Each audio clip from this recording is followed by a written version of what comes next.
estou vendo, né, sentadinha.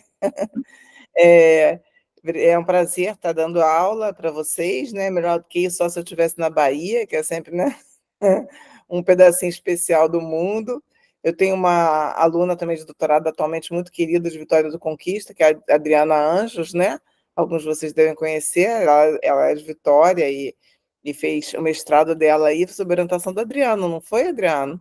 Foi se orientando, agora faz doutorado conosco na ENSP. Então, Eduardo. eu tenho muito carinho aí, né, pela UFBA de forma geral e pelo trabalho que vocês fazem aí no IMS também. Então, é um prazer estar aqui com vocês. Bem, a Daniela já fez uma apresentação, né, eu sou professora da ENSP, atualmente estou na vice-presidência, só um pequeno reparo aí na apresentação, que na verdade eu sou formada pela FRJ, pela Federal, minha alma mater, mas eu fiz o mestrado e o doutorado na UERJ. Então, eu tenho um pouquinho de cada uma dessas instituições em mim, né? Um pouquinho da UFRJ, da UERJ e da formação da Fiocruz também na residência, né? Mas fiz meu doutorado na UERJ e minha graduação na UFRJ. Bem, eu vou então apresentar para vocês um pouco dessa grande temática, que estou entendendo que vocês estão numa matéria, uma disciplina que é voltada para análise de políticas, né? E, em geral, a gente dá essas aulas separadas, assim, dependendo do recorte, né? Tem uma aula que eu dou com uma certa frequência que é de Estado e proteção social e políticas sociais, que é uma aula mais conceitual sobre Estado, sistema de proteção social, políticas sociais. E eu dou uma outra aula que é de análise comparada de políticas e sistemas. Então, geralmente, eu dou esse tema que foi enviado, é um tema um pouco grande, e eu acabei fazendo uma opção de ter um determinado foco, porque normalmente essa temática é muito ampla, tem várias formas de abordar essas questões, enfim. Então, acabei fazendo uma opção. A Daniela me demandou, né, que a aula então fosse sobre aspectos teórico-metodológicos da análise de políticas e sistemas de saúde em perspectiva comparada. Eu vou focar mais em políticas e sistemas de saúde do que em políticas sociais, de uma forma abrangente, embora eu vá introduzir alguns elementos, tá? Pode passar o próximo slide. Então, o roteiro da aula vai ser o seguinte: primeiro, eu vou abordar alguns aspectos mais teóricos, conceituais, sobre políticas sociais e políticas de saúde, né? Depois, eu já vou entrar mais especificamente na discussão da análise comparada, né? A importância da comparação, por que comparar, tipos de estudos comparativos, né? É, Vou abordar um pouco as especificidades dos estudos comparativos sobre políticas sociais e políticas de saúde, dizendo quais são as questões centrais que esses estudos abordam, focos e exemplos, e a gente termina, então, falando um pouco sobre os desafios dos estudos comparativos, tá? Então, pode passar próximo. Bem, em relação às políticas sociais, eu optei por não enfatizar, não discutir muito nessa aula, teoria da política social, porque, como eu falei, eu costumo dar essa aula separadamente, né? Estado, proteção social e políticas sociais, então a gente não teria tempo de fazer as duas coisas, mas eu trouxe aqui alguns conceitos básicos sobre política social. Esses conceitos eu extraí de um dicionário que é bem interessante, que é um dicionário organizado pelo Outwit Bottomore, conforme está colocado aí embaixo, eu posso depois passar a referência, se vocês quiserem, né? Mas é um dicionário que tem uma série de conceitos muito importantes para o estudo do Estado das políticas públicas, e eu gosto muito da definição que eles fazem de política social, porque eles dizem, na verdade, que existem diferentes abordagens para análise das políticas sociais, e que têm implicações distintas, né? Totalmente distintas em relação à compreensão do que... Totalmente distintas não, né? Relacionadas, mas diferentes em relação à compreensão do papel das políticas sociais na sociedade. Então, uma primeira abordagem é o que eles chamam de abordagem funcionalista, né? Que entende que a política social é um elemento sistêmico que opera no contexto da reprodução social e econômica para responder aos problemas sociais da sociedade. Então, uma visão de que você tem uma ordem capitalista, uma determinada evolução da ordem capitalista, e a política social desempenha um papel ali, mas para responder a problemas concretos que vão sendo identificados conforme as sociedades vão se diferenciando, vão ficando mais complexos, os problemas sociais variam em cada momento histórico, né? Então, é funcionalista porque ela se centra na função, no papel que a política social exerce na ordem da sociedade, tá? Uma segunda abordagem, que eles denominam como abordagem pragmática, é como a gente define a política social como um campo de ação do Estado, né, que consiste em instituições e atividades que afetam o bem-estar dos indivíduos, né.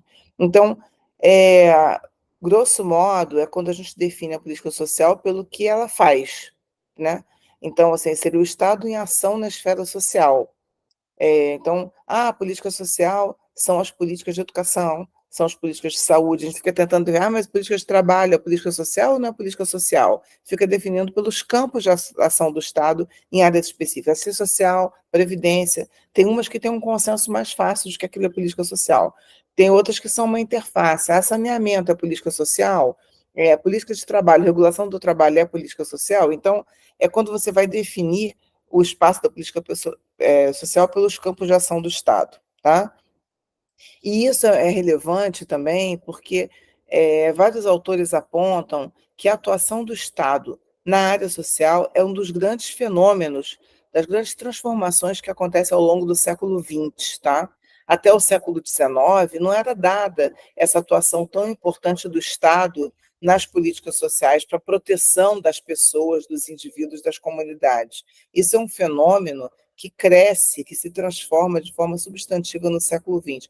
O Estado vai assumindo funções progressivamente maiores na regulação da economia, de um lado, e na regulação social, de várias formas, e uma delas é a política social, tá? Então, isso é bastante relevante de destacar, tá? Até assim, eu não trouxe aqui muitos elementos para a gente discutir conceito de sistema de proteção social, mas alguns autores que trabalham com esse conceito de sistema de proteção social chamam a atenção de que sistema de proteção social é a forma como as sociedades se organizam para proteger os indivíduos contra riscos inerentes à vida humana ou contra riscos existentes em cada momento da vida social. E que o sistema de proteção social, até o século XIX, como é que os indivíduos eram protegidos contra os riscos? Risco de morrer, risco de adoecer, risco de não prover a sua própria subsistência. Até o século XIX, quem garantia isso eram mais as famílias, as comunidades, às vezes as igrejas, né, a caridade. Né? A partir do século XX, aumenta o papel do Estado em garantir essas condições, né, em proteger os indivíduos desses riscos, em ter elementos de proteção coletiva também, tá? Então, essa abordagem pragmática tem a ver com essa forma de olhar a política social pelos campos de atuação, pelo que é feito pelas áreas da política, né? E entender que isso denota uma especialização da atuação do Estado, né? Bem, uma terceira abordagem, então, que é uma abordagem, digamos assim, mais completa, interessante, que mostra também, que ajuda a explicar um pouco a complexidade das políticas sociais e suas contradições, é a abordagem que eles denominam de estrutural. É quando as políticas sociais são compreendidas, né, como políticas que determinam a distribuição de recursos, status e poder entre os grupos na sociedade, e que compreendem que a política social sempre tem um caráter, uma natureza contraditória, porque ela é, ao mesmo tempo, um dos meios para reiterar a ordem social vigente, né? Aí no contexto capitalista, por exemplo, né? Garantir que a força de trabalho opere, garantir uma certa estabilidade para o funcionamento das instituições capitalistas, etc. Né? Mas, por outro lado, a política social também é o locus onde tensões e injustiças relacionadas com essa ordem são mais evidenciadas, ficam explícitas, tá? Por que isso? Porque na medida que você começa a ter alguns direitos sociais, né, o direito à saúde, o direito à aposentadoria, o direito, né, em geral esses direitos vão sendo conquistados, né, alguns falam que concedidos, mas na verdade todo direito é sempre fruto de luta política, né, eles vão sendo conquistados por determinados grupos, né, e fica evidente numa sociedade capitalista que aquele acesso àqueles direitos e aqueles benefícios sociais, ele é desigual. E outros grupos, então, ampliam a sua luta para conquistar aqueles direitos, né? Então, a política social, ela, ao mesmo tempo, é um elemento da ordem, do ordenamento da sociedade, né? Que visa atenuar conflitos, que visa fazer as coisas funcionarem, mas ela também acaba explicitando desigualdades, injustiças, explicita que as pessoas têm direitos a coisas diferentes, né, em grau diferente, que o acesso ao poder do Estado é diferenciado para os diferentes grupos, etc. Tá? Um outro elemento desse caráter contraditório muito interessante, que eu acho que é apresentado bem por um autor da teoria da política social que chama Klaus Hoff, e pelo Lenhard, eles têm um texto de teoria da política social bem clássico, em que eles falam o seguinte, que a política social, ela sempre tem que ser analisada em dois planos. Um plano é o plano da determinação estrutural do Estado capitalista. A política social atende aos interesses, sim, da ordem capitalista, tem um poder diferenciado do grande capital, dos empresários, etc. Tem uma série de elementos aí colocados, né? O poder diferenciado. Então, ela atende, sim, aos requisitos da ordem capitalista, de manter os trabalhadores funcionando, de manter as coisas, entendeu? Então, tem isso. Porém, isso não é suficiente. Você também tem que analisar a política social num segundo plano, que é da sua singularidade nos processos históricos das sociedades, até para você poder explicar a diferença que existe entre áreas da política social, entre momentos, entre cenários diferentes e tal. Elas não são só determinadas estruturalmente pela ordem capitalista, senão a gente não ia poder fazer mais nada, né? Senão a gente estava aqui, a gente não ia poder fazer política de saúde, fazer política, está tudo determinado pela ordem capitalista. Eu não vou ter espaço de atuação nas políticas específicas, né? E não, em cada área da política social tem as suas especificidades, tem os seus atores em luta política, tem a sua trajetória histórica com singularidades, tanto que você tem países que você tem uma política de saúde, às vezes avançada, mais universalista, e uma política de previdência mais privatizada, mais e tal. E como é que você explica isso? Né? As áreas têm suas especificidades, têm suas trajetórias, têm os atores, tem a disputa, tem uma série de elementos ali colocados, né? Tá? Então, é muito interessante também olhar nesse prisma, desses dois planos de atuação. E também um outro elemento desse caráter contraditório é que os agentes do Estado, e o Clausewitz fala muito isso, os servidores públicos, os burocratas, o pessoal que mexe com orçamento, os governantes, né? Os técnicos lá das secretarias de saúde, do Ministério, seja lá onde for, eles estão sempre premidos. De um lado, pelas pressões aí, pelos constrangimentos que o Estado tem, orçamentários, financeiros e tal, e que tem a ver com esse lugar do orçamento público, né, numa ordem capitalista, num lugar que você está pagando juros lá para banco, não é isso? Superávit primário, equilíbrio da economia, tudo isso aí que está colocado, e você tem o constrangamento do orçamento público. Os agentes do Estado, em geral, eles estão premidos entre esses constrangimentos, de um lado, e entre as demandas por expansão de direitos do outro, né? E entre as pressões por as demandas e as necessidades, e eles mesmos são agentes que muitas vezes vão estar defendendo e lutando por esses direitos. Então, eles vão estar operando nessa dupla fronte de pressão, tá certo? Então, essa abordagem estrutural que eu considero que é mais completa para a gente olhar a política social e para entender que ela necessariamente sempre tem contradições, ela vai expressar essas contradições por conta dessas diferentes pressões, por conta desses diferentes requisitos de uma ordem capitalista que é geradora das desigualdades, por um lado, que gera desigualdades, né? E um elemento estranho, que alguns autores chamam de cavalo de Troia no capitalismo, que é a política social entrando e permitindo, então, que se expanda luta, que aumente a luta por expansão de direitos e evidenciando aí, colocando a nu essas desigualdades da sociedade. Tá certo, gente? Eu não estou vendo, estou vendo a turma só de longe. Diz aí que está tudo tranquilo, você está dando para acompanhar aqui o raciocínio. O livro botou a mão, tá bom. Quando a gente está, pessoalmente, a gente vai andando, vai interagindo, a gente vê mais de perto os olhinhos, né? Então tá, gente. Então, esse é um slide só sobre a política social, mas eu achei ele muito importante, tá? Pode passar o próximo, Adriana. E por que eu achei ele muito importante e eu quis começar por ele? Porque a gente vai centrar hoje mais na política de saúde, mas a política de saúde compreendida como uma política social, que integra, então, os sistemas de proteção social, que é um elemento fundamental do sistema de proteção social na sociedade. Alguns autores dizem que é um dos pilares, que para olhar o sistema de proteção social ou o sistema de políticas sociais em uma sociedade, em um país, você pode olhar várias políticas, mas você tem que olhar necessariamente a previdência e a saúde, por exemplo. porque o caráter da previdência e da saúde dizem muito sobre o caráter do sistema de proteção social como um todo, em que pese, assim, cada área tem suas especificidades, né?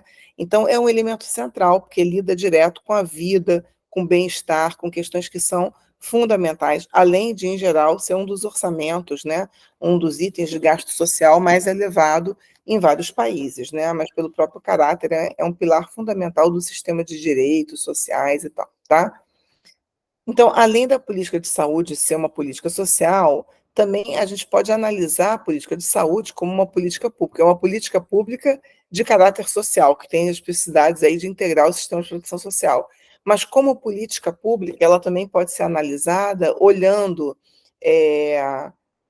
várias, assim, vários componentes, vários parâmetros que são utilizados para análise de políticas públicas. A literatura da área de políticas públicas ajuda a gente a analisar as políticas de saúde. Então, questões como relações de poder na sociedade, interação de diferentes grupos políticos, grupos de interesse, relação política de Estado, projeto dos diferentes governos, a questão da relação da democracia com a política de saúde, né? Tem uma série de questões muito importantes que dizem respeito ao estudo das políticas públicas em geral e que também são categorias, são aportes teórico-metodológicos, né, que vêm dessa literatura de análise de política pública que nos ajudam a analisar a política social.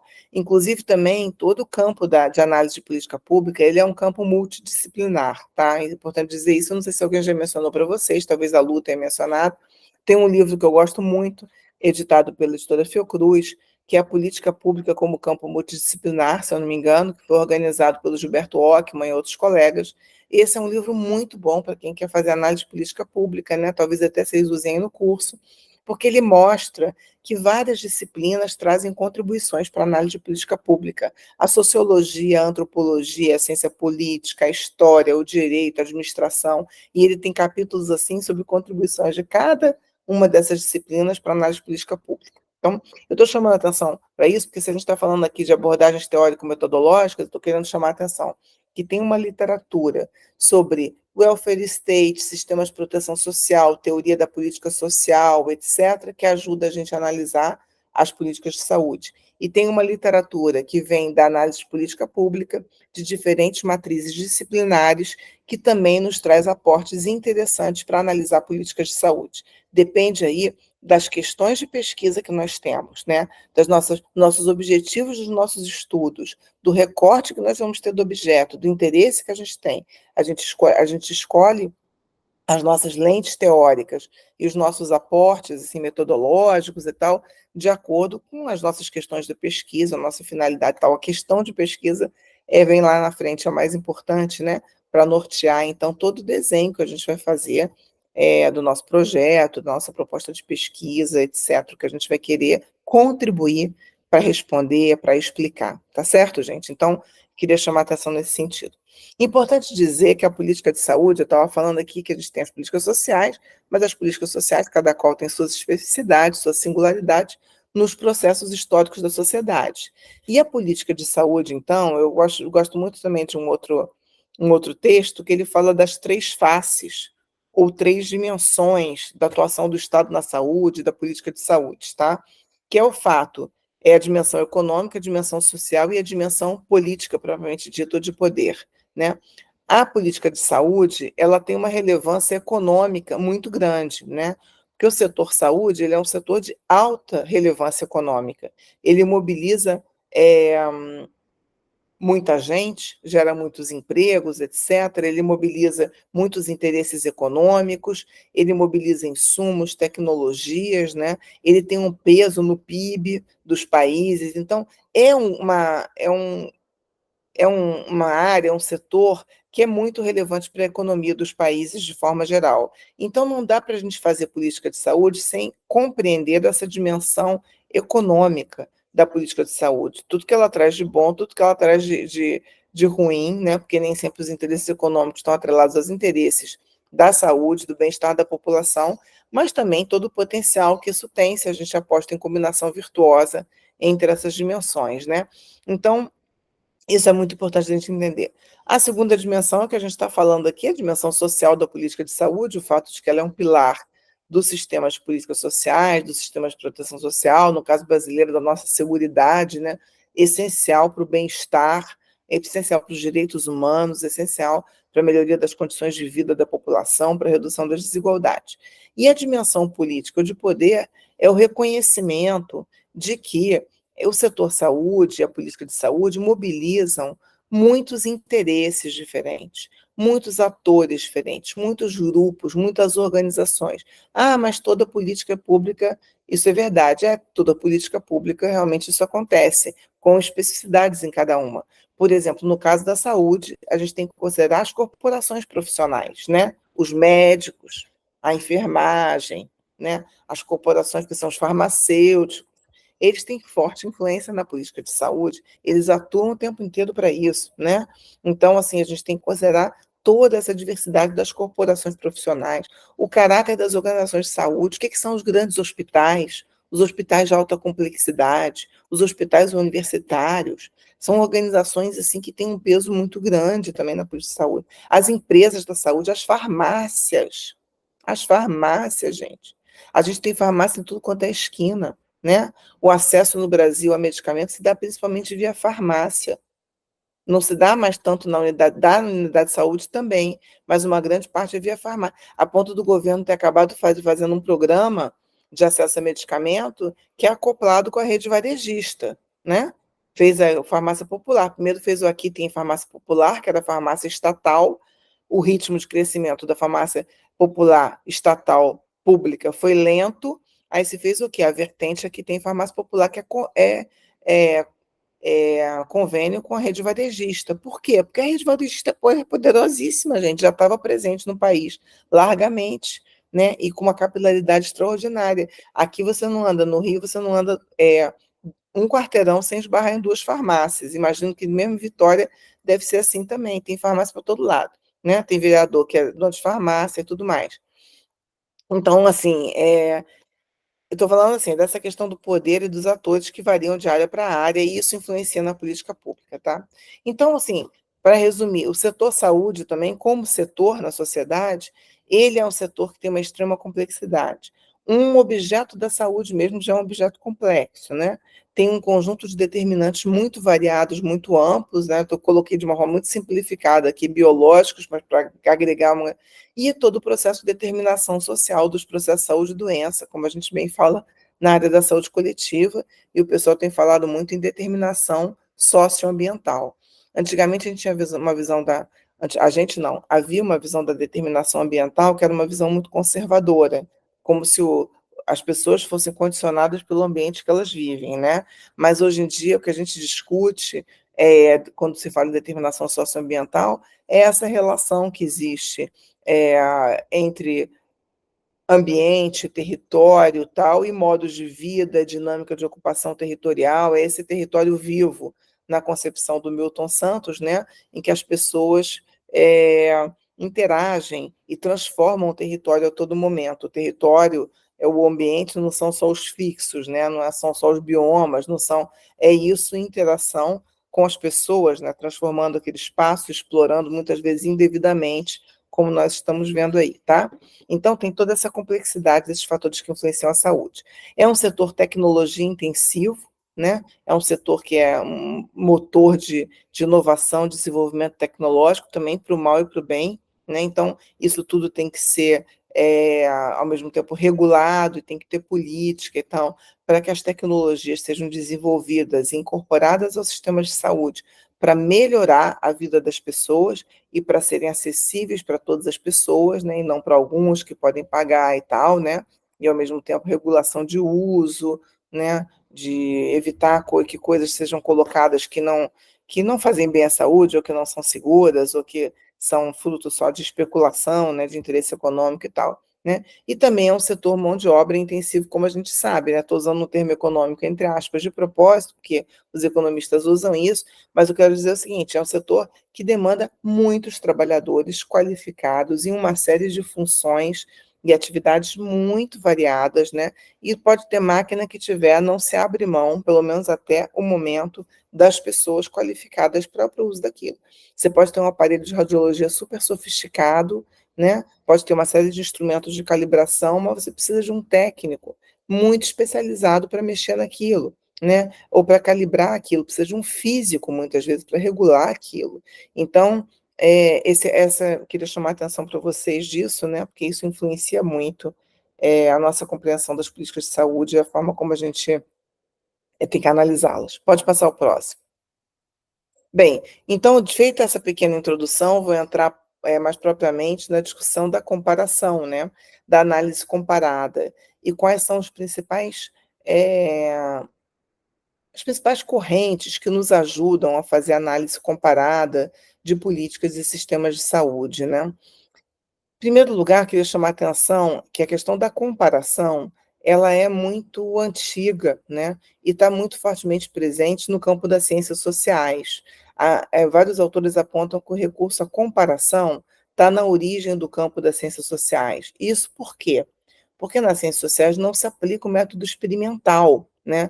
Não é que nem um laboratório, a área biomédica. Você tem uma hipótese, aí você vai lá e vai fazer um experimento. Eu tenho a hipótese aqui, que essa bactéria ela é sensível ao antibiótico tal, eu vou colocar aqui a bactéria nas placas, vou colocar o antibiótico, vou ver se aumentar a dose, o que vai acontecer, você faz o experimento. Na área social isso não é possível, né?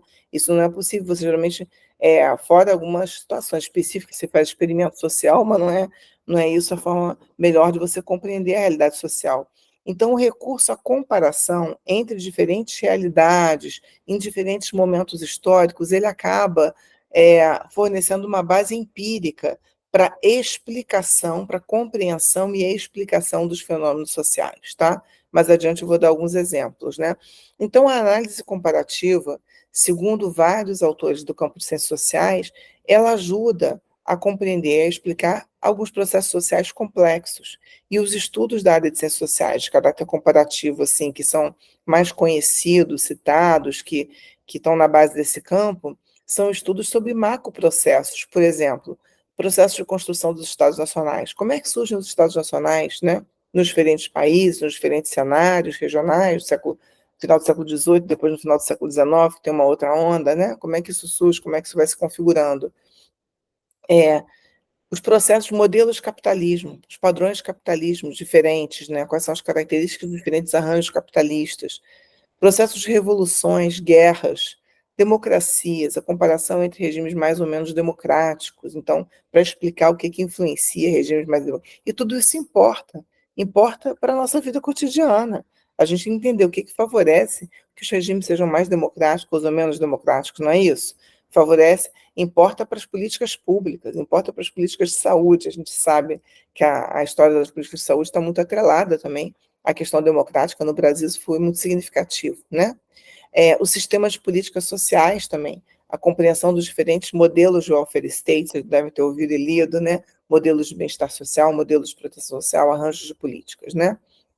E uma outra questão muito importante da relevância da comparação, para além dos propósitos acadêmicos da comparação, é a questão das políticas públicas, né?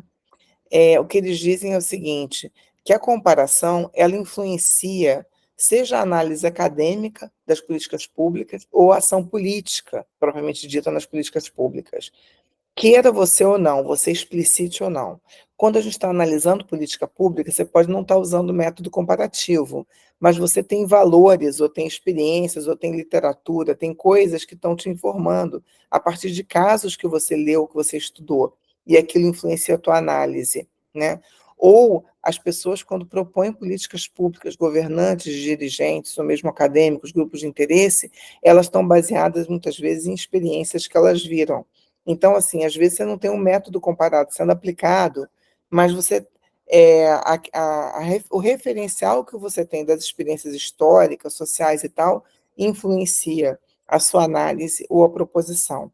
Então, os cientistas sociais que trabalham com análise comparada, eles falam, olha, se isso está influenciando mesmo a sua forma de analisar as políticas públicas, é melhor você explicitar isso no método de alguma forma, se você vai analisar diferentes contextos, entendeu? Para você não cair só na descrição, ou se para você não cair em comparações que sejam simplistas, aquela comparação que a gente brinca assim, que é comparação mesa de bar, entendeu? né, que você vai sair falando qualquer coisa: "Ah, mas isso aqui, mas você está comparando banana com laranja". Então ele fala assim: "Não, então você tem que ter referencial metodológico, se você vai comparar caso, existe todo um corpo de contribuições, de ter todo um aparato metodológico que você pode usar para você fazer isso de uma forma mais rigorosa, uma forma mais adequada, certo?".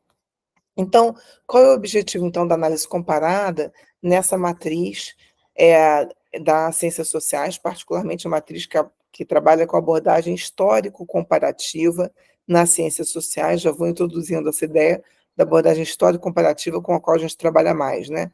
Os objetivos seriam descrever e explicar fenômenos sociais, confirmar ou refutar hipóteses, construir novas proposições teóricas, extrair lições de diferentes experiências e também orientar a ação política, né, trazer lições, trazer subsídios e tal, tá? E não no sentido simplista, de exportar soluções, não no sentido Banco Mundial, que pega lá uma experiência, aqui foi feito isso aqui na Índia, foi feito isso aqui nas Ilhas Maurício, então o Brasil pode fazer também. Não, porque o Brasil, a Índia italiana não é assim, não é menos. Você tem que, mas o contexto lá é diferente, a história lá é diferente, né? As características do país são diferentes, então calma lá, né? Calma lá. Se você quer extrair lições de experiências de política pública, de política social, de política de saúde, você tem que fazer uma análise mais rigorosa, né? Que considere contexto, historicidade, uma série de elementos, tá certo, gente? Então é isso que eu queria chamar a atenção para vocês. Bem, então, tipos de estudo comparativo. Também essa literatura sistematiza um conflito que existe muito forte entre o pessoal quant e o pessoal quali, né? A gente na saúde vive às vezes um pouquinho isso, o quant e o quali, e assim, e eles também têm isso nas ciências sociais, particularmente na ciência política, né? A ciência política tem essa tensão muito forte, né, dos estudos quantitativos e qualitativos. E o que eles falam é o seguinte, que você pode ter estudos com recorte, com caráter comparativo, tanto orientados mais por variáveis, quanto orientados por casos. Então, eles chamam, é, tem esse autor, o Radin, que ele faz uma simplificação disso, fazendo esse quadrinho, tratando como tipos ideais, né? Que são os estudos orientados por variáveis? São estudos que têm uma ênfase muito quantitativa, que você quer trabalhar com um grande número de casos, né? Porque você quer testar algumas variáveis. Você quer testar assim, quem mais influencia a mortalidade infantil nos países da América Latina, da África, da Ásia, sei lá. Então você vai trabalhar com um número enorme de países, né? Mas na verdade você não vai estar olhando cada país, você vai estar trabalhando com as variáveis. Que variáveis? Você vai ter que escolher as variáveis.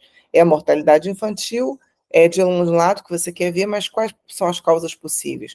Ah, o PIB per capita, a escolaridade, sei lá, né, a renda, a região, não sei o quê, e vai colocar lá uma série de variáveis e tentar ver o que influencia. Cobertura do pré-natal, né? A presença de atenção primária, assim, então, tá certo, gente? Então, você vai estar trabalhando lá o tratamento dos casos, dos países, no caso, por exemplo, vai ser fragmentado por variáveis, você não vai analisar cada caso, cada país, tá? Isso permite o quê? Permite você medir a associação entre variáveis.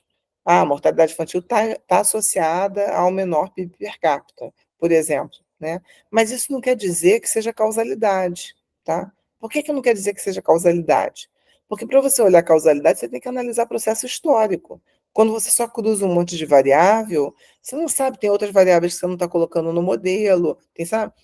É claro que os estatísticos fazem uma série de controles para isso, análise multivariada, tem uma série de mecanismos para fazer isso, mas a causalidade, você não vê causalidade só com cruzamento de variável, tá? Apesar de alguns acharem, tanto que eles tomam cuidado hoje em dia, a associação está associada, está correlacionado, até a terminologia tem que ser cuidadosa, tá?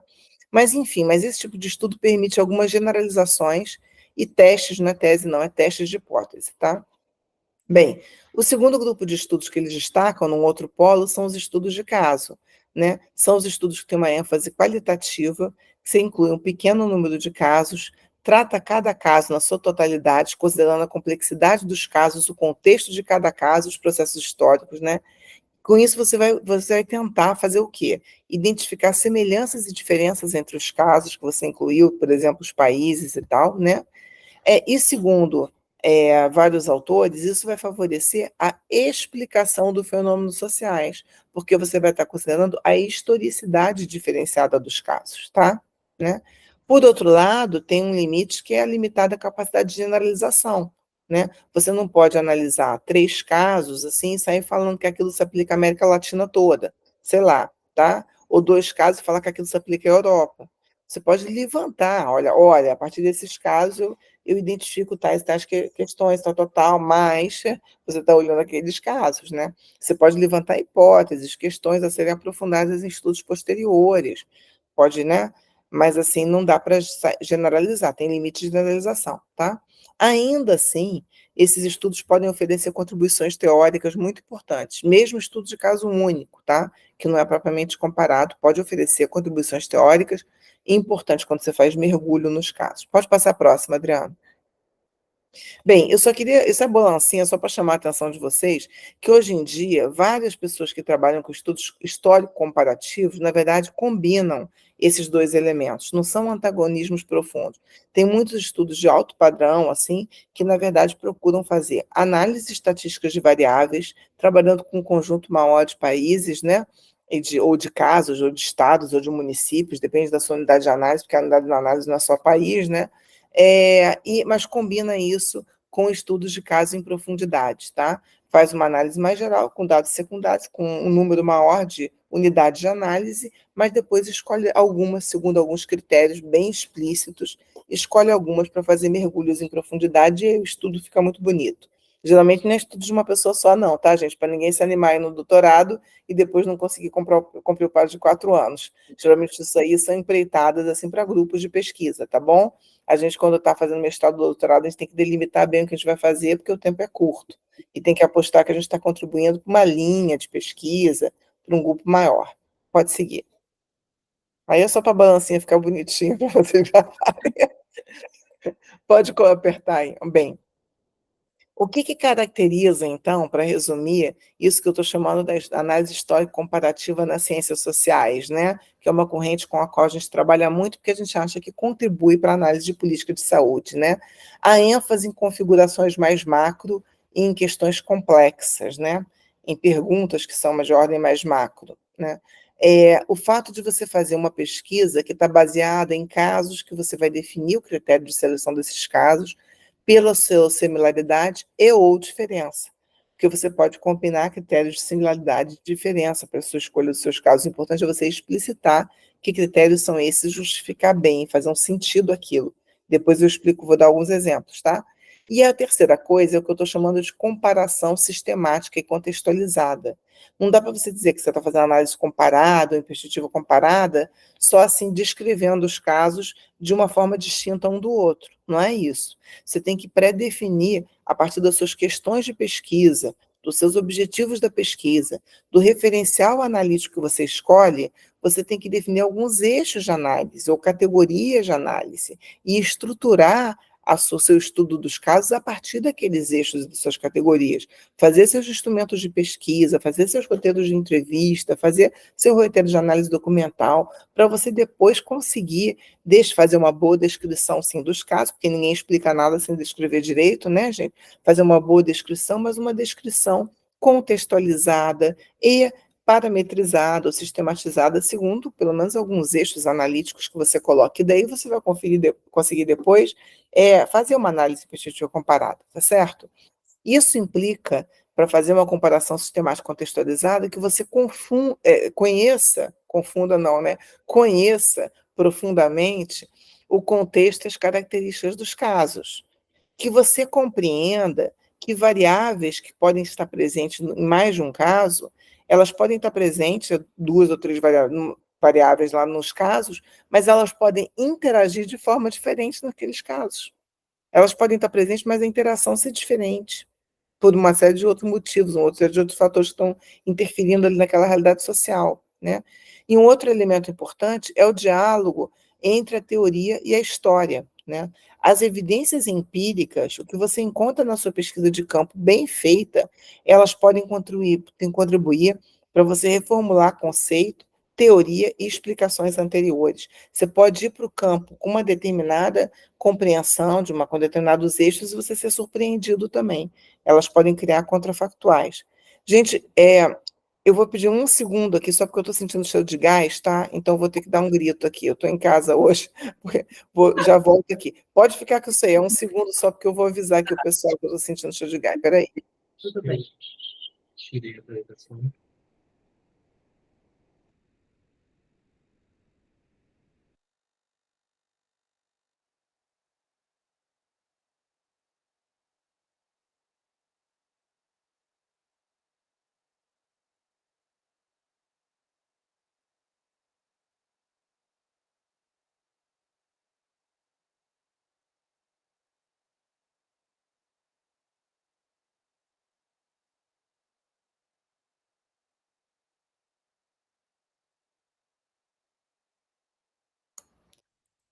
Desculpa, gente, voltei. Pronto. Quer? Não, é só Deixa que eu estou home office. Pode, mas nem eu home office, no trabalho pode acontecer também, né? Das coisas de forma mais incríveis acontecem. Bem, a gente estava aí, se eu continuo. Então, assim, uma outra questão importante, pode parar aí, Adriano. Bem, da análise histórica comparativa, né, como diz o nome, é a valorização da dimensão temporal, tá? A gente fala, a história é importante, a trajetória é importante, mas por que que é importante, né? Você tem que levar a sério, quando você faz análise histórica comparativa, o desenvolvimento dos processos ao longo do tempo. A sequência histórica em que as coisas acontecem, ela importa, né? Existe uma estrutura temporal que importa, a ordem de processos. Eu dou sempre um exemplo que eu acho muito emblemático, que é a relação aqui na América Latina entre democratização e liberalização econômica, ou reformas neoliberais, tá? Porque vários países da América Latina passaram por esses dois macroprocessos nos anos 80 e nos anos 90, né? Democratização de um lado e reformas neoliberais do outro, processo de liberalização econômica, abertura de mercados e tal. E só que é o seguinte, a sequência em que isso aconteceu nos vários países foi diferente, e isso importou para os resultados das políticas públicas. Muito, tá? Os exemplos extremos são Chile e Brasil, né? O Chile ele começou as reformas neoliberais nos anos 70 sob uma ditadura militar muito agressiva, com regime repressivo. Então, o que aconteceu? Essas reformas neoliberais foram muito agressivas, né? Elas estruturaram todo o sistema da Previdência, elas depois levaram à privatização da saúde, uma transformação radical no sistema de saúde no início dos anos 80, e com muito pouca possibilidade de resistência, porque o regime era repressor, perseguia as pessoas, matava, etc. Tá? Na Argentina, esses dois processos foram um pouco mais concomitantes no tempo, liberalização e democratização nos anos 80, nos anos 90, principalmente, né? Intencionalmente nos anos 90. No Brasil, a gente teve um processo um pouco diferente que nos favoreceu, né? Que foi nos anos 80, um processo de democratização muito importante, com muita luta política, e dentro desse processo a reforma sanitária brasileira, e esse processo foi tão significativo que ele culminou com uma nova Constituição, a Constituição de 88, que expandiu direitos sociais, políticos, civis, etc., e criou a Seguridade Social, criou o SUS. Né? Já a agenda neoliberal entrou com mais força, não que não tivesse presente disputa e tal, mas entrou com mais força nos anos 90. Então, nesse cenário, toda a mobilização social dos anos 80, o que foi construído, a nova Constituição, elas serviram de resistência, de certa forma, para que a agenda neoliberal não fosse mais agressiva, né? Para que as reformas não fossem mais agressivas. A própria Constituição virou um patamar de luta política muito importante para a gente nos anos 90, nos anos 2000 e assim por diante, tá certo, gente? Então, essa ideia que eu queria que você, essa sequência dos processos no tempo, ela importa. E uma outra questão é a preocupação, por fim, um último ponto importante na análise histórico-comparativa das ciências sociais é a preocupação com a explicação dos fenômenos sociais. Você não está lá só descrevendo por descrever. Você tá descrevendo, está identificando eixos de análise, porque você quer explicar os fenômenos. E a comparação lhe ajuda a explicar por que um caso é diferente do outro. Tá certo? Vamos lá. Bem, estou falando em comparação, mas o que eu vou comparar, né? O que eu estou falando em comparar? Né? Aí a gente tem a discussão das unidades de análise, né? A unidade de análise vai depender do tema de interesse, do problema, do seu objeto de pesquisa, né? E ela pode ser definida de várias formas diferentes. Quando a gente fala em comparação, a gente pensa muitas vezes na unidade de análise definida segundo uma escala geográfica, uma abrangência territorial, né? E eu dei aqui vários exemplos de estudos de países. estados nacionais e tal, que é muito comum na análise aí das políticas sociais, por exemplo, ou mesmo das políticas de saúde, tá? Porém, a gente também tem que considerar outras escalas territoriais que são importantes, né? No caso, ainda mais num país federativo como o nosso, né? Que tem União, estados e municípios, você pode trabalhar numa análise comparada com estados, análise de estados, análise de municípios, até análise em múltiplos níveis, que é mais complexo, né? Análise de regiões. Então, você pode trabalhar com unidades subnacionais, né? Ou você pode trabalhar com unidades supranacionais, as regiões do mundo, a África, América Latina, tal, né? E um outro tipo de unidade supranacional, que às vezes existem estudos comparativos sobre isso, são os blocos, né? Os blocos, por exemplo, blocos econômicos. Ah, não, eu vou aqui trabalhar olhando o Mercosul e a CELAC, eu vou trabalhar olhando a União Europeia e o Mercosul. Aí vai ser muito desproporcional, eu diria assim, porque são muito diferentes. Eu estou dando exemplos aleatórios aqui do que seriam os blocos. Tudo que você vai fazer, você tem que justificar, né? Por que vai fazer, tal, os objetivos. Bem, também outra unidade de análise que não é escala geográfica territorial, é uma diferente, é período de tempo. Você pode querer analisar um processo específico em dois momentos distintos, sequenciais ou não. Não sei se vocês já viram a ciência política, o pessoal às vezes faz umas comparações que por exemplo, há uma coisa mais simples, você quer comparar determinada política ao longo de diferentes governos. Isso a gente tem feito bastante desde a redemocratização, né? A gente vai comparando a política de saúde nos governos XYZ. A gente mesmo, meu grupo faz muito isso, né? Compara os governos. É uma coisa relevante. Num regime democrático, que os governos são eleitos, importa, né?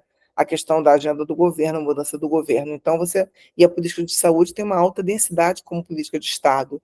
Então, é interessante você analisar isso, política de saúde como política de Estado e a interação com os projetos dos diferentes governos, e ver isso ao longo do tempo. Isso é uma coisa interessante.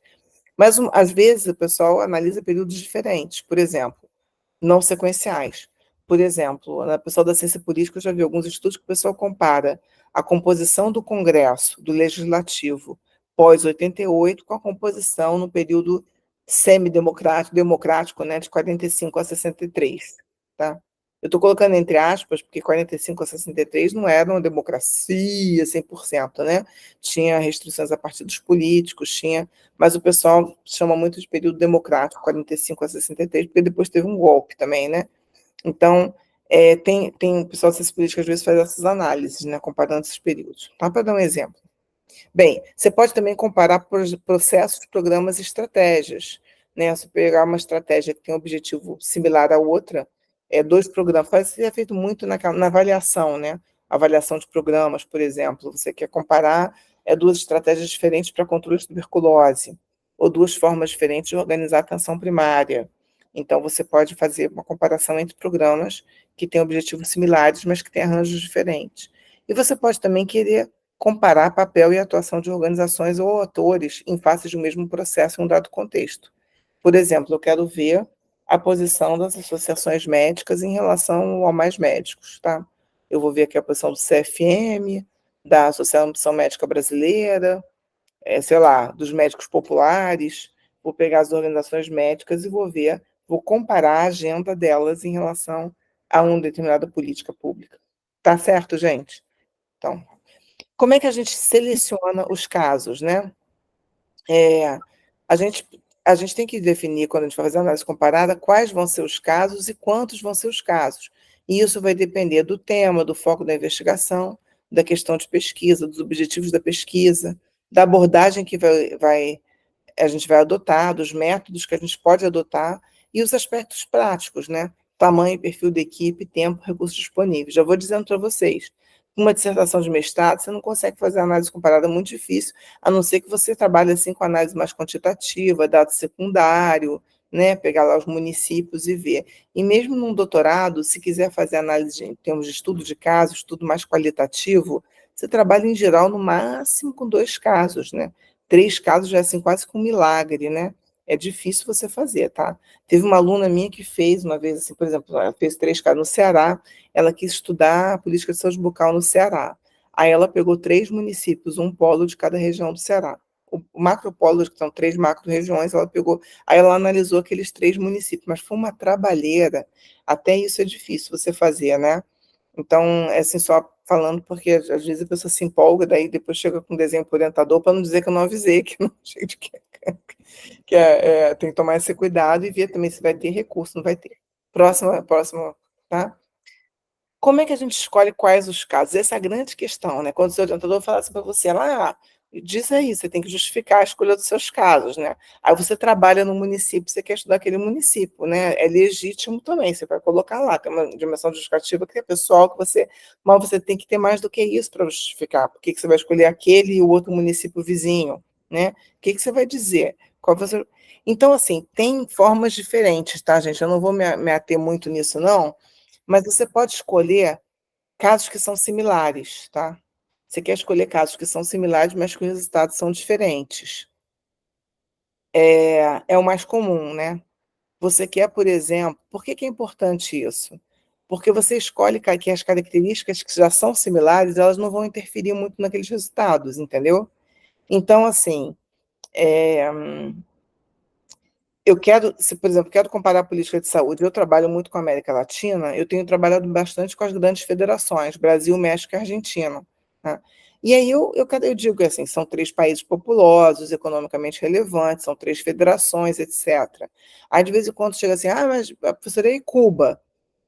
Cuba é legal, pode ser legal estudar Cuba se eu quiser estudar, sei lá, saúde da mulher, aleitamento, um tema específico e olhar Cuba e olhar. Mas como país, é complicado eu comparar Cuba e Brasil diretamente, entendeu? Eu posso querer comparar um programa em Cuba e um programa no Brasil específico, alguma coisa num plano mais focado, recortado de prática, mas sabe por quê? Cuba é um país pequeno, é uma ilha, passou por um processo revolucionário, não é capitalista, tem uma série de outras questões, entendeu? Então, não, nesse caso é muito difícil, tá? Então, assim, o mais comum é muito comum você escolher casos similares que têm resultados diferentes, porque daí você vai mergulhar para compreender aquelas diferenças e vai tentar explicar por que que aquelas questões são diferentes, né? As diferenças que você identificar são potencialmente relevantes para explicar os resultados das políticas, nesse caso. Essa que é a questão. Então, um exemplo clássico foi o estudo do Spin Anderson, que eu recomendei para vocês como uma referência complementar aí, né, mandei para a Daniela, que o Spin Anderson é um autor que fez uma análise comparada muito famosa de welfare states em países avançados. Então, o que que ele pegou? Ele pegou países ricos, avançados, capitalismo avançado, né? Os países lá do norte, digamos assim. Alguns países da Europa Ocidental, do leste não, da Europa Ocidental, mais Estados Unidos e tal.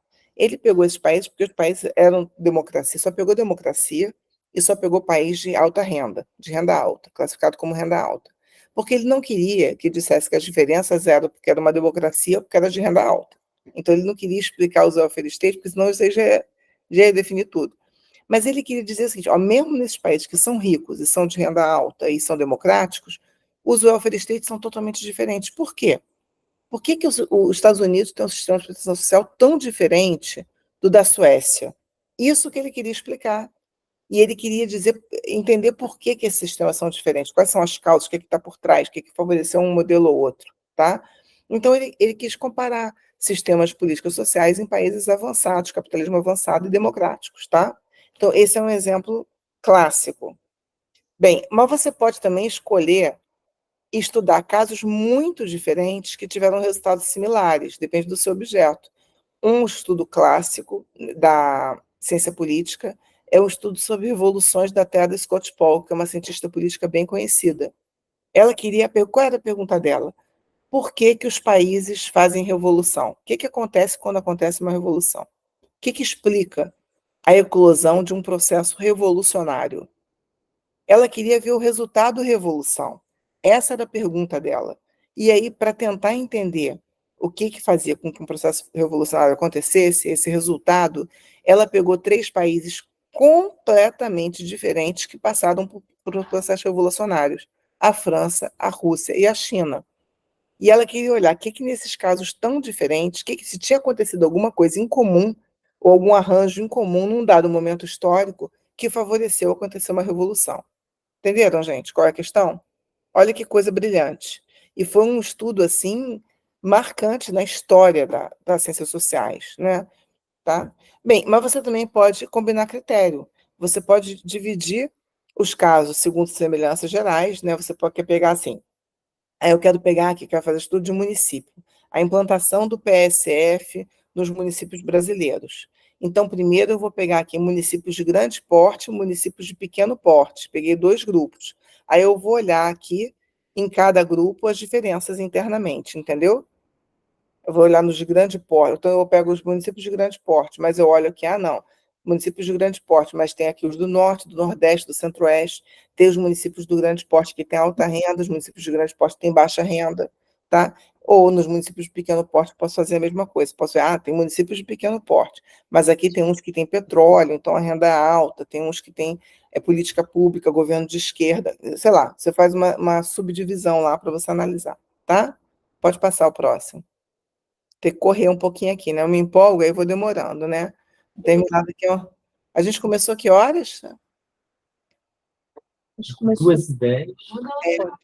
Mas fica à vontade. Mas se você demorar, a gente vai adorar, viu? Mas Tá. não, Não, vou tentar Estamos terminar no máximo até 3h30 para a gente poder conversar, né? Interagir. Bem, então quantos casos comparar? Então, quantos casos comparar é outra questão. Quantos casos eu vou incluir na minha pesquisa? Depende de um monte de coisa. Eu coloquei estudo de caso único aqui. Caso único geralmente não é estudo comparado. Ou caso único não é estudo comparado, você não precisa dizer que é estudo comparado, né?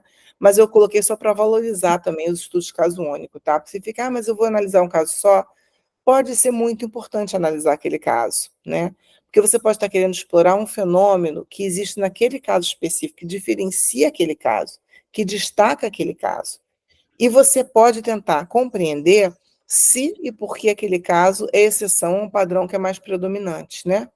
Então, você tem toda uma situação lá de estou falando aqui falando de municípios de pequeno porte, que não tem recurso, que não consegue papar. De repente, você tem um município que se destaca, porque tem uma atenção primária super avançada, né, territorializada, bem organizada, com impacto, com resultados maravilhosos. Você pode querer entender o que está acontecendo ali naquela situação. O que fez com que aquele caso fosse tão diferenciado, né?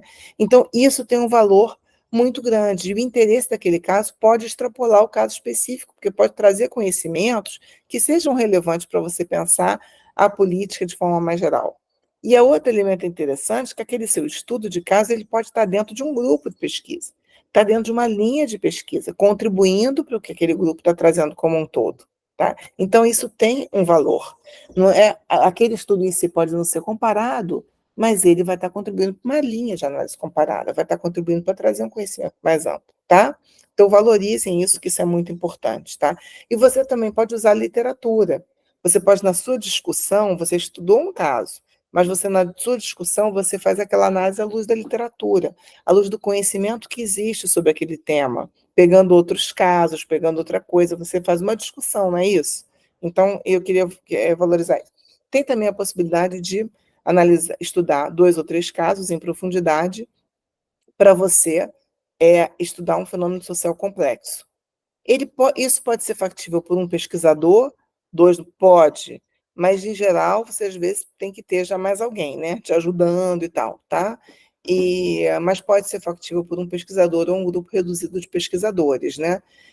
É interessante para você aprender a complexidade de processos complexos, de processos históricos, né? E para você, às vezes, testar as suas hipóteses, as suas questões, apresentar contrafatos, trazer novas explicações, tá? Esses 2 tipos de estudo ajudam nesse tipo de coisa. Pode passar o próximo. Se você seleciona um número maior de casos, né, quanto mais casos você coloca na sua pesquisa, mais você depende de fontes secundárias. Mais depende de trabalhar com análise de dados secundários, com análise documental, com fontes secundárias, e mais difícil fica trabalhar com fontes primárias, tá? E muitas vezes, se você vai fazer pesquisa de campo, você demanda o quê? Mais tempo de preparação, uma equipe maior, maior volume de recursos. Porque você tem que parametrizar muito os seus questionários, né? Tem que padronizar muitos processos, tem que treinar muito a equipe, que daí você não dá conta de fazer sozinho, tá certo, gente? É possível fazer uma análise mais qualitativa, com o número maior de casos, é muito desafiador. Quanto maior o número de casos, mais difícil você fazer análise qualitativa, mais você tem que parametrizar aquilo, treinar a equipe e tudo mais, tá? é possível, mas tem que adotar isso. E se o número de casos for muito grande, aí você mesmo tende a cair mais naquele polo da análise quantitativa, da análise de variáveis, tá? Próximo. Bem, os estudos comparativos trouxeram uma grande contribuição para a compreensão das políticas sociais, né, incluindo as políticas de saúde. Esses estudos, né, das ciências sociais, principalmente, né, ou do campo de políticas públicas, eles exploraram questões como a relação das políticas sociais com o modelo de desenvolvimento capitalista, com a estrutura social mais ou menos desigual, com o regime político mais ou menos democrático, né? Eles ajudaram também a compreensão e a valorização dos processos históricos de construção dessas políticas sociais, a emergência das políticas sociais, seu desenvolvimento, quando é que elas cresceram, sob que condições elas se expandiram, as diferentes configurações das relações Estado, mercados e família na área social. Essa categoria, relação Estado, mercado e família, é fundamental para a compreensão das políticas sociais, né? Como é que as responsabilidades estão divididas, o poder, as atribuições no financiamento, na regulação, na responsabilização, na prestação de serviço, tá? É fundamental para as várias políticas sociais, né? Esses estudos também foram muito importantes e são para que a gente compreenda os processos de expansão e de luta pelos direitos sociais e pela cidadania social, pela expansão da cidadania social, né? E também para explicar a configuração dos diferentes sistemas de proteção social. Nos estudos comparativos de política social, o foco mais comum tem sido o foco nos estados nacionais, mas cada vez mais se vê a necessidade também de estudar as variações subnacionais. Por exemplo, no nosso caso, configuração das políticas sociais nos estados, a configuração nos municípios, né? Porque nós somos um país federativo, né? Esses estudos também, eles são, obviamente, mais abundantes para os países europeus, para os welfare states da Europa Ocidental, né? Que é um núcleo pequeno de países, né? Porque a Europa também é grande, diversa, né? A gente tem 50 países na Europa, né? Porque a gente fala muito daquele Ocidente que a gente conhece mais, né? Mas recentemente tem se expandido os estudos sobre políticas sociais, principalmente na América Latina. Na África, ainda em menor escala, está se expandindo também, mas em menor escala, tá?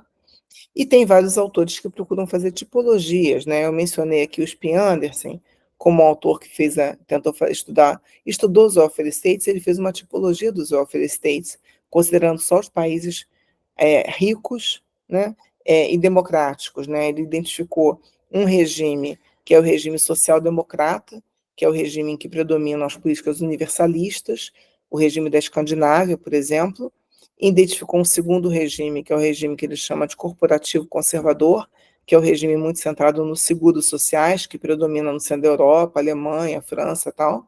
Identificou um outro regime, que é o regime que ele chama de liberal, né? Que é o regime em que operam mais as forças de mercado e o Estado entra de forma residual para fazer políticas para os pobres, para os idosos, para os vulneráveis, que é o regime predominante nos Estados Unidos, tá?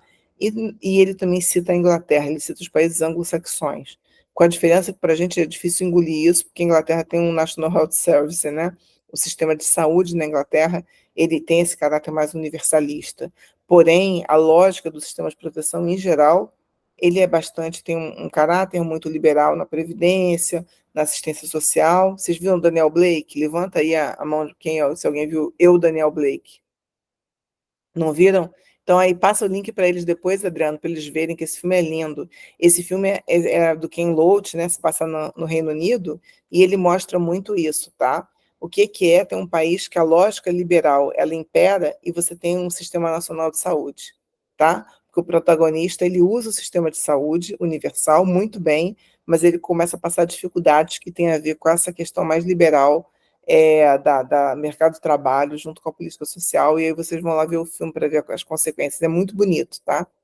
Próximo. O Mesalago que eu citei ali é porque o Mesalago fez uma tipologia para a América Latina, tá? Volta aí só um instante que eu vou mencionar. É um autor que fez uma tipologia de sistemas de políticas sociais na América Latina, considerando o grau de desenvolvimento dos sistemas e o caráter mais precoce ou mais tardio, tá? Nessa tipologia ele coloca o Brasil num grupo de países avançados, Brasil, Chile, Uruguai e Argentina, porque foram países pioneiros na estruturação proteção social para padrão latino-americano, né, desde as décadas de 20 e 30, lá do século passado, tá?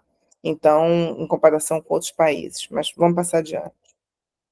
Bem, em relação aos estudos comparativos de políticas de sistemas de saúde, eu passei uma referência para vocês, que eu até destaquei para a Daniela, que seria a mais importante, que é essa do Marmot e Wendt, que é uma revisão de literatura.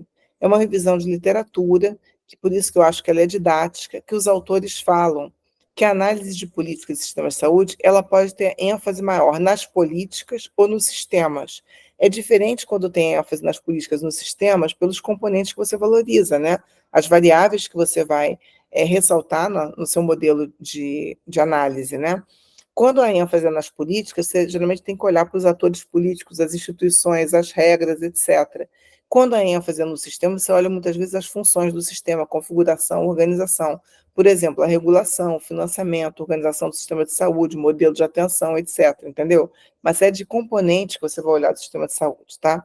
Outra provocação que ele faz é que os estudos de políticas e de sistemas de saúde, eles podem ou não olhar para o resultado das políticas. Ele fala que, às vezes, ou da configuração dos sistemas, né? Os estudos só ficam no plano de analisar a política, mas não chega nos resultados da política, porque é difícil analisar o resultado da política, né, gente? Ou ele fica na configuração do sistema, compara financiamento da atenção primária ao longo do tempo, compara, sei lá, a regulação sanitária ao longo do tempo, ou em diferentes municípios, sei lá, né? Mas ele, às vezes, não chega ali no resultado da política. Então, ele chama atenção para isso e fala para o esforço que a gente tem que fazer de também chegar a analisar resultado das políticas, tá? No caso, o resultado das decisões que foram tomadas de política pública ou dos sistemas de saúde em relação a acesso, qualidade, equidade, satisfação, dá alguns exemplos assim. A dificuldade de analisar resultado na saúde, né, é possível, claro que é que muita coisa influencia a situação de saúde, né? E às vezes o resultado é tardio. A mortalidade infantil, que a gente fala muito, tudo bem. Só que a mortalidade infantil é sempre determinada por múltiplos fatores, como a gente sabe, né? E às vezes o impacto de determinadas ações do programa de mortalidade infantil ele demora um tempo para ser visto. Então você tem que ter essa visão do conjunto. Adiante. Pode passar, Bia. Aqui são só setinhas aqui, que eu já vou falando tudo, então só vou dar exemplo. Bem, e para você, então, fazer estudo comparativo sistema de políticas de sistemas de saúde, o que eu vou fazer, então, né? Como é que eu vou escolher o meu referencial? Vai depender, né? Vai depender das suas questões de pesquisa, como eu falei desde o início, do foco que você quer ter. Você pode ter focos diferentes para analisar políticas de sistema de saúde. O seu foco pode ser no caráter da proteção social e saúde. Se for no caráter da proteção social e saúde, você vai estar olhando para quê? Para relações Estado, mercado e família, como é que está aqui a distribuição de responsabilidades sobre o financiamento, sobre a prestação, etc. A questão do escopo, da abrangência, dos direitos, se o caráter daquele sistema de saúde é mais universal, mais estratificado, mais focalizado, qual é a relação que aquilo tem com o mercado de trabalho, quem tem direito à saúde naquele país? É quem está inserido no mercado de trabalho formal, que vai ter o seguro social, o seguro de saúde, o resto vai estar fora, o sistema é mais universal ou não. Então, esse tipo de questão tem a ver com o caráter da proteção social e saúde, quando o seu foco é esse. Tá?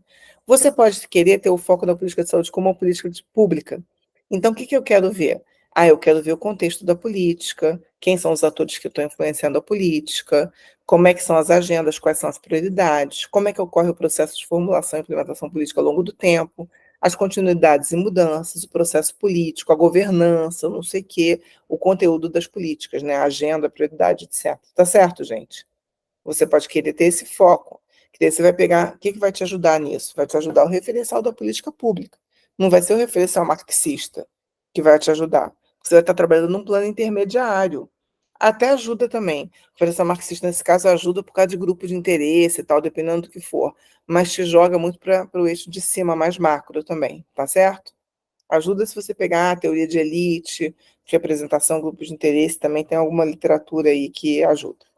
Bem, o seu foco pode ser a gestão e organização do sistema se você quer olhar a configuração, o planejamento, o financiamento, a regulação, a prestação de serviço, campo de atuação.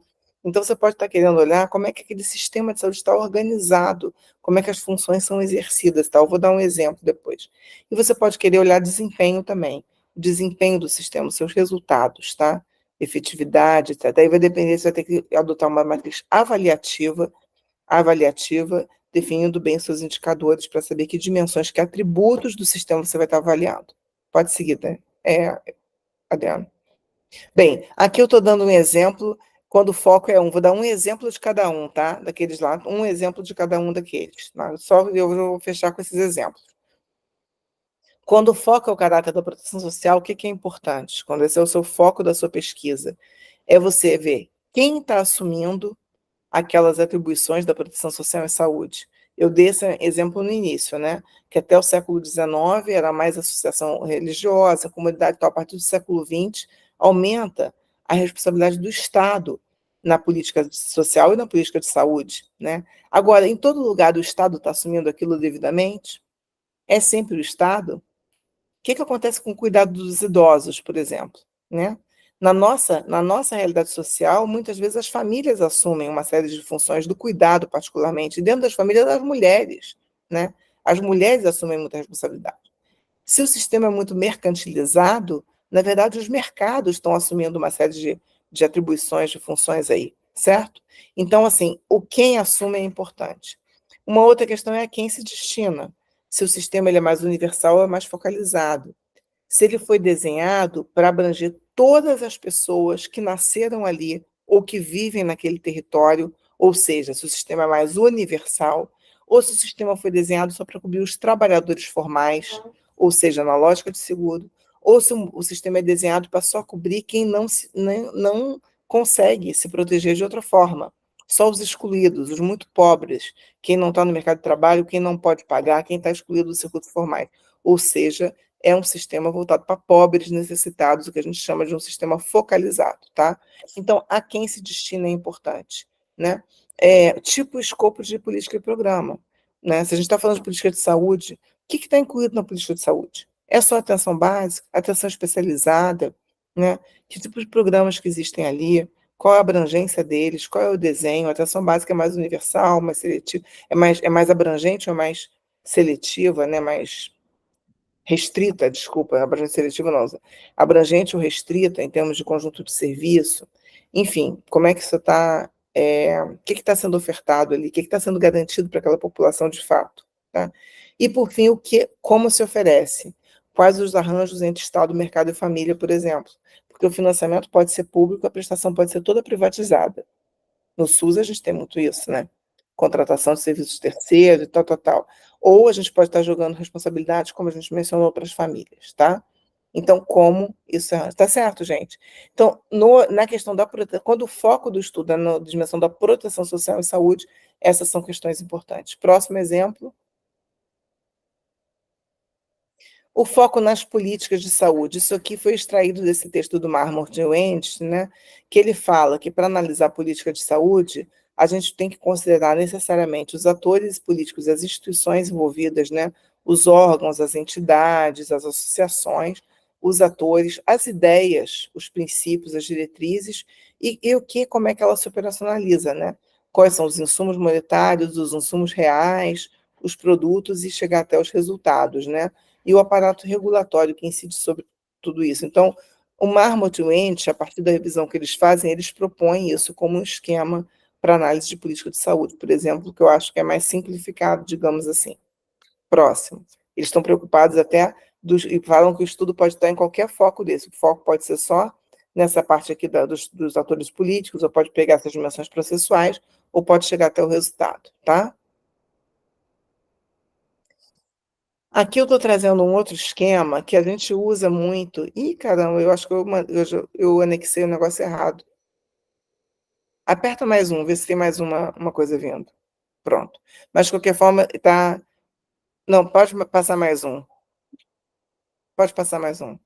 Esse que eu quero, mano. Eu coloquei esse slide aí, não tirei o outro, tá, gente? Depois eu conserto a apresentação para mandar para vocês. Eu dei uma atualizadinha nesse aqui, tá?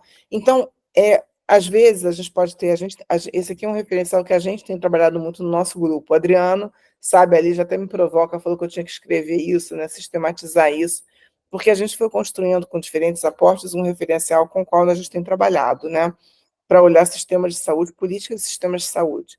em que a gente pode considerar tanto de um nível mais macro, né, até a forma como essas políticas de saúde estão sendo executadas no âmbito do sistema de saúde. Então, você tem que considerar, em primeiro lugar, que os sistemas de saúde se inserem, né, num contexto mais geral, de países que estão num sistema global, um sistema global em que as nações têm inserção diferenciada, etc., né? Países que têm diferentes padrões de desenvolvimento de proteção social e diferentes configurações do Estado, das relações Estado-sociedade. Então, tem um conjunto mais amplo de questões mais macro que são relevantes, né? Você pode considerar isso, né? Mas também tem um outro plano, que é o plano específico das políticas de saúde, que é o histórico e o contexto do sistema de saúde naquele país. Qual é a história do SUS? A trajetória do SUS, a configuração que está dada, né? Como é que esse sistema foi configurado, como é que ele está se apresentando em cada momento, que fatores que estão influenciando ali, né? As regras das instituições, organizações e serviços. Quando a gente analisa lei orgânica, as leis que regulam a política de saúde mental, as portarias do Ministério da Saúde, a gente está olhando aqui, a gente está olhando esse plano de regras, está olhando o conjunto de regras que regulam uma determinada política, analisando aquilo, né? A gente pode querer focar também no processo político, nos atores, nas relações de poder. Não, quero ver quais são as organizações que estão aqui influenciando as políticas de assistência farmacêutica. Quem está influenciando? Né? É a Associação dos Farmacêuticos, são as farmácias, é a indústria farmacêutica, são os governos, são os profissionais da área, enfim. Ou o conteúdo da política. O conteúdo da política é quando a gente está olhando o que a política é, quais são as prioridades, qual é a agenda, quais são os programas, quais são as estratégias, certo, gente? Né? E tem uma outra forma que a gente pode analisar, as funções de Estado na saúde, os campos de atuação do Estado, né? Como é que a política de saúde está sendo operacionalizada no sistema de saúde? Como é que esse sistema de saúde se organiza, né? A noção de campo de atuação, ela diz respeito, assim, às áreas em que o Estado atua na saúde. Então, grosso modo, aqui a gente listou 6, né?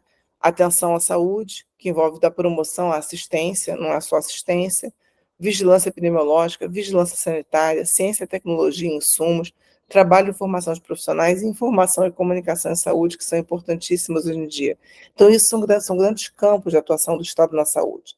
Nem todos estão igualmente sob a responsabilidade da autoridade sanitária, Ministério da Saúde, Secretaria de Saúde, né? Então, assim, os governos, né, as autoridades sanitárias têm que interagir com outras áreas, com outros setores para fazer política de saúde, né? E uma outra forma de olhar são as macrofunções de Estado na saúde. Planejamento, né? Como é que o Estado faz, né? Como é que se dá o modelo de intervenção? Planejamento, financiamento, regulação, prestação de serviço e a própria questão do desenvolvimento, produção, compra e distribuição de insumos, né? Se o país compra vacina ou se ele produz vacina, como o nosso produz, né? Parte das vacinas, compra e produz, né? Medicamento, qual a dependência que ele tem do mercado internacional, se o Estado está fazendo aquilo ou fomentando aquilo nacionalmente, com produtores nacionais, ou mesmo fazendo, ou você tá comprando, como é que é isso? Tá certo, gente? Então, assim, claro que vocês não vão fazer tudo isso, mas quando vocês vão definir seu objeto de pesquisa, vocês têm que dizer o que vocês vão fazer dentro disso, tem que fazer escolhas. Eu posso estar querendo estudar o quê? O financiamento da vigilância sanitária, não sei quantos os atores envolvidos no financiamento da vigilância sanitária, sei lá, entendeu? Você vai fazer recorte. Isso aqui é mais assim, um esquema analítico para a gente se organizar a cabeça e organizar à luz das nossas questões de pesquisa, ver que não dá para fazer muita coisa ao mesmo tempo. Mas você pode ter essa visão, assim, desse modelo de análise e fazer suas escolhas dentro de qual o seu foco para você formular melhor suas questões e seus objetivos de pesquisa, tá bom?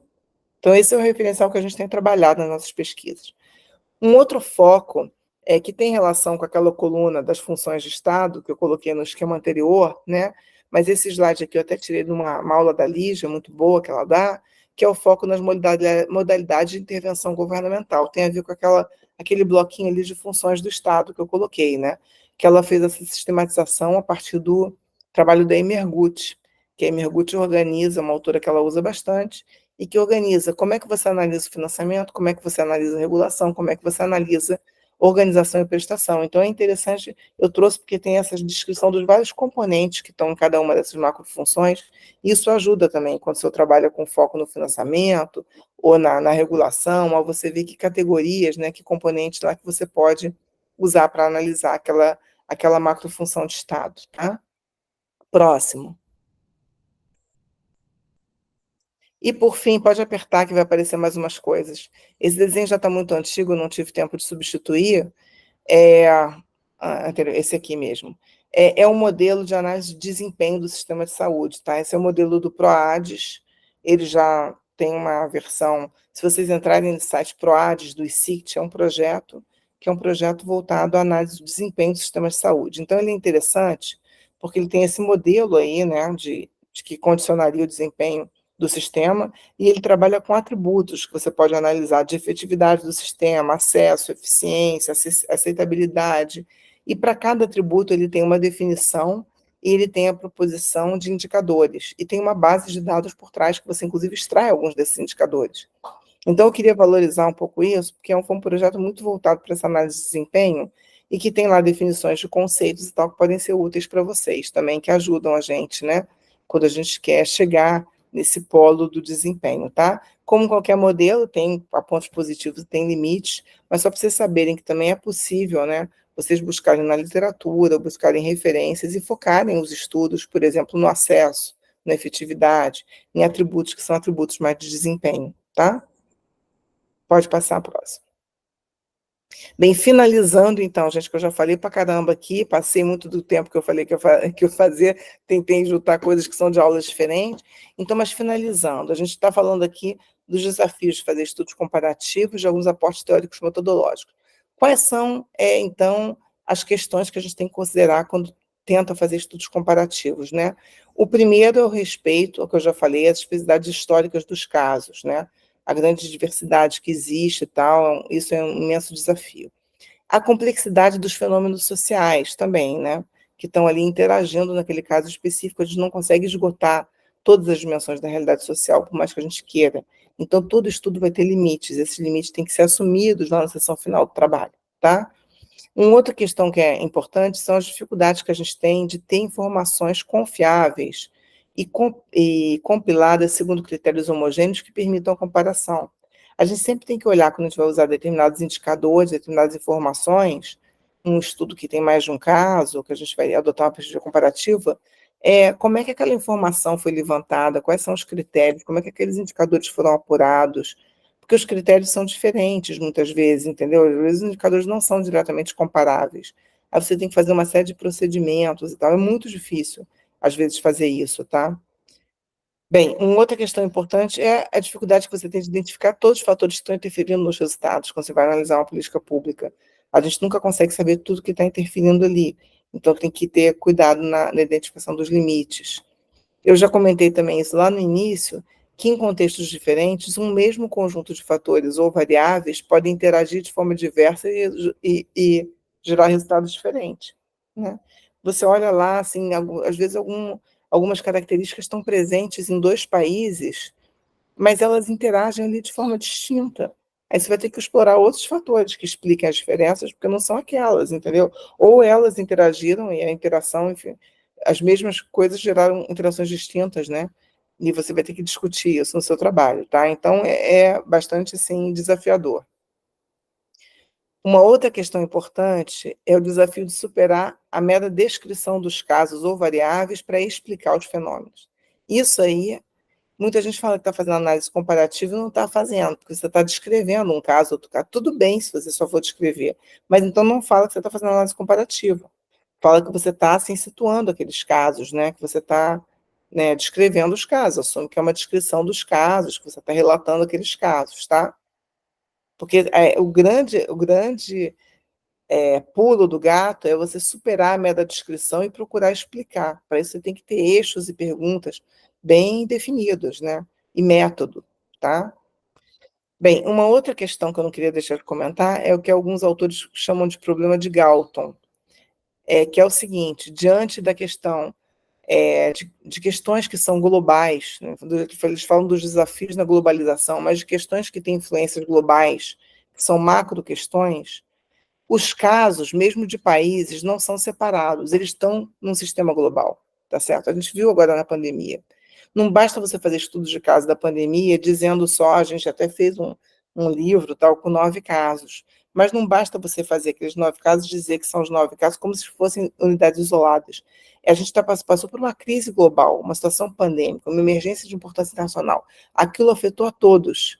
E a influência é conjunta. E tem mais, uns casos influenciam os outros. Eles não são casos isolados, existe influência recíproca entre eles. Se você analisa países latino-americanos, Brasil, México e Argentina, que eu vivo estudando, eles se influenciam reciprocamente. Aí a gente não pode cair numa outra coisa que alguns historiadores chamam de nacionalismo metodológico, que é você olhar tanto o Estado-nação, que você não vê os limites da análise só do Estado-nação.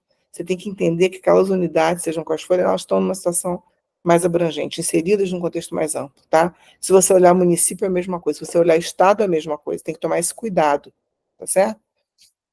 Bem, eu já comentei também do limite de fazer generalizações a partir de recortes de variáveis ou estudos de casos específicos, né?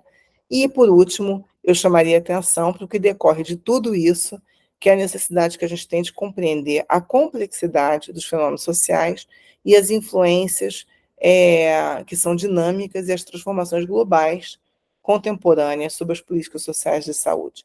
As políticas de saúde, pelos vários fatores que eu falei lá do início, né, elas são altamente suscetíveis às transformações globais. Então, o que a gente está vivendo de transformação ambiental, mudança climática, migrações, mudanças nos padrões das famílias, a questão das mudanças demográficas com o envelhecimento da população, mas também as migrações, as mudanças das famílias, assim, as mulheres tendo menos filhos, a inserção no mercado de trabalho, as famílias de uma pessoa só por uma série de motivos, né? Enfim, tudo isso influencia muito assim as condições sociais e as políticas de saúde, né? Transformações tecnológicas, porque eu falei que a saúde é tecnologia em ciência. Tem transformações no mercado de trabalho, porque a saúde é um setor que precisa de gente. Então, a gente precisa, quando a gente analisa a política de saúde, ter em conta essa dinâmica de transformações e o fato de que a saúde e as políticas de saúde estão sendo permanentemente influenciadas por esses processos macro e complexos. Gente, é isso, me alonguei aqui bastante, aqui estão 2 das referências, eu também passei o espiando assim para vocês, eu fico por aqui e estou disponível aí para questões, a gente pode dar um pequeno intervalinho, né, se vocês sobreviveram aí na sala. Gente, eu tenho certeza que todo mundo, assim, não tem ninguém que vai reclamar o tanto que você falou, porque foi excelente, né? Eu fiquei aqui, né, anotei várias coisas e fiquei pensando, nossa, ela fala de um modo tão tranquilo, tão sereno, tão suave, que faz parecer fácil, algo que a gente sabe que tem uma complexidade incrível. Adriano queria falar? Porque, apesar de toda a complexidade que a gente sabe que tem, assim, nesses estudos e nessa abordagem que você trouxe, mas você fala de um modo, assim, tão tranquilo, tão sereno, tão, assim, compreensível para a gente. Então, isso, assim, é uma qualidade imensa. E eu, assim, fiquei babando porque eu acho que você, né, a gente conseguiu, né, fazer uma linearidade, assim, uma sequência nesse módulo, que a gente terminou, eu acho que você trouxe, além dessa fundamentação e da consistência teórica, assim, dos conceitos que você trouxe, mas você também, Cristiane, essa aula, eu não sei vocês, até queria ouvir a turma, ouvir vocês, eu acho que você, dessa abstração toda teórica, que a gente precisa ter essa leitura, mas você foi por um caminho que ajudou o operacional metodológico, como operacionalmente, né, fazer com que essa pesquisa ou essa análise aconteça. E foi dando várias dicas para a turma, eu acho que é importante, muito importante a gente ouvir a turma aí sobre o que vocês acharam, o que compreenderam, acho que a gente pode começar a dialogar. Ou dar um intervalo, o que vocês acham, gente? Aí, o Cristiane também, de repente, quer parar um pouquinho. Seria 5 minutinhos só para ir ao banheiro aqui e tal, aí eu volto, tá, gente? Pronto, então, a gente vai esse intervalo. A gente volta, rapidinho, eu estou disponível, tá? Pronto.